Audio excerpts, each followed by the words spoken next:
Hello everyone. आज का हमारा टॉपिक है राष्ट्रीय प्रतीक नेशनल सिंबल्स। इससे जुड़े जितने भी पीवाईक्यू पूछे गए हैं यानी कि यूपी पीसीएस प्रीलिम्स में जितने पीवाईक्यू आए हैं उन सबको हम डिस्कस करेंगे। इस टॉपिक से हमें 3 पीवाईक्यू मिले हैं। कितने? 3 पीवाईक्यू।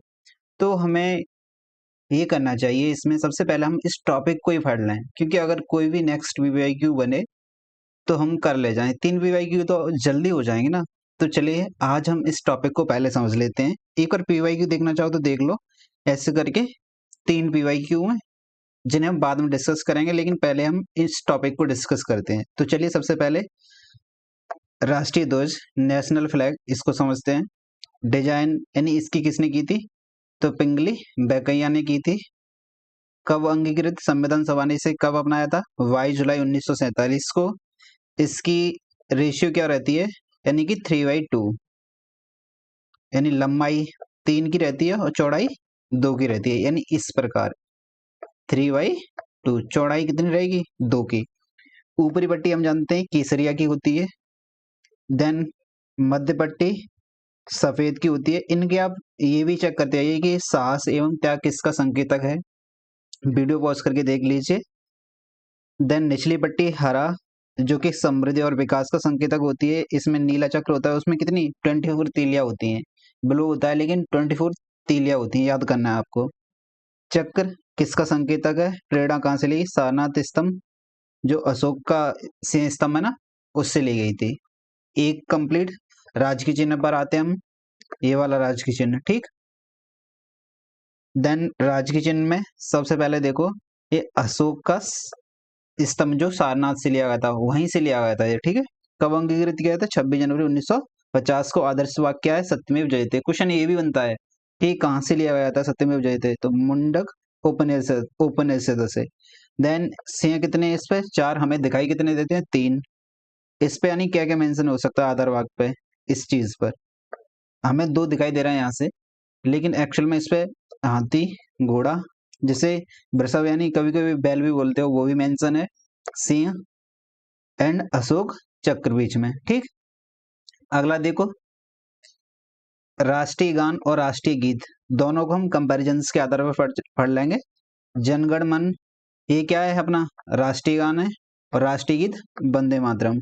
रचयिता कौन है राष्ट्रीय गान के? रविंद्रनाथ टैगोर।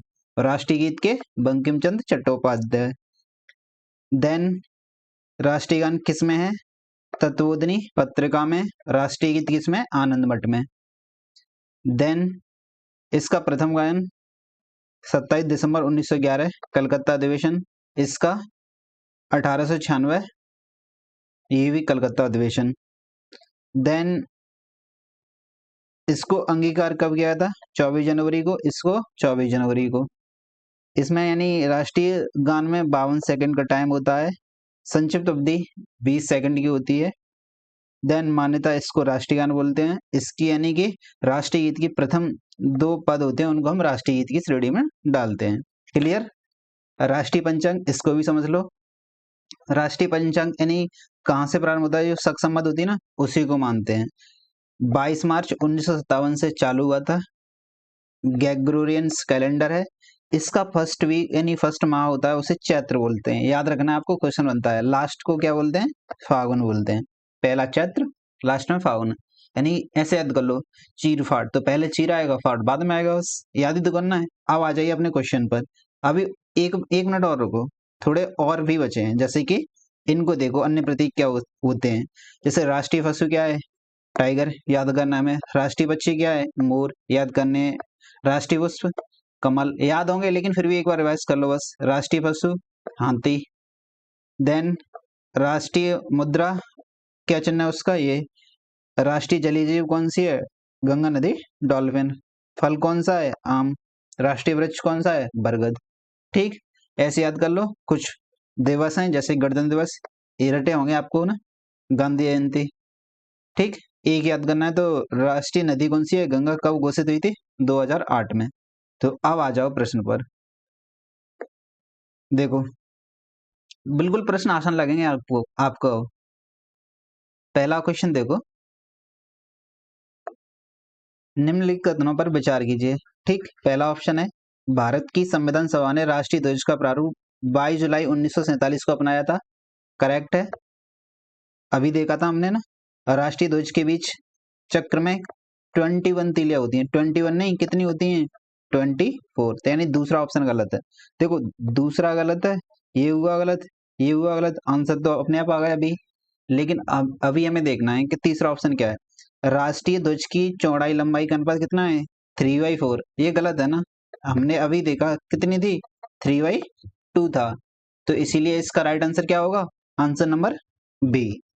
अगला देखो, इसमें क्या पूछा? भारत की संविधान सभा ने निम्नलिखित में से किस स्थिति को राष्ट्रीय ध्वज अपनाया था? अभी याद किया था, 22 जुलाई 1947 को। देन क्वेश्चन नंबर 2 देखो, राष्ट्रीय पंचांग के संबंध में निम्न में से कौन सा कथन सही है? देखो पहला ऑप्शन देख क्या बोल रहा है। भारतीय राष्ट्रीय पंचांग विक्रम संवत पर आधारित है। अभी देखा था किस संवत पर आधारित है? शक संवत पर आधारित है। तो पहला ऑप्शन गलत। पहला ये हुआ, ये गलत हुआ। अब दूसरा देखो, राष्ट्रीय पंचांग पंचांग को 26 जनवरी 1950 को अपनाया था। ये भी गलत है ना, हमने कब अपनाया था? 1957 में, याद है ना? एक बार देखो वीडियो पॉज करके उसको अगेन। तो इसका राइट आंसर क्या होगा? डी, यानी कि न तो एक सही है ना ही दो सही है। तीसरा देखो, भारतीय राष्ट्रीय कैलेंडर का प्रथम महीना कौन सा होता है? अभी याद किया था, चीर फाड़ याद से, यानी कि चीर चैत्र सबसे पहले आएगा और जो फागुन होता है वो अंतिम होता है। तो इसका राइट आंसर क्या होगा? डी। यही 3 प्रश्न थे हमारे इस टॉपिक से। अगला हमारा टॉपिक है राज्य एवं संघराज्य क्षेत्र। इनसे हम रिलेटेड पीवाईक्यू देखेंगे, प्लस साथ में इसके जो भी कॉन्सेप्ट होंगे वो भी हम देखेंगे। आई होप ये टॉपिक भी क्लियर हुआ होगा आपका, और क्वेश्चन भी। तो आज के लिए इतना ही। थैंक यू, नमस्ते, हंसते रहिए, मुस्कुराते रहिए, बाय बाय।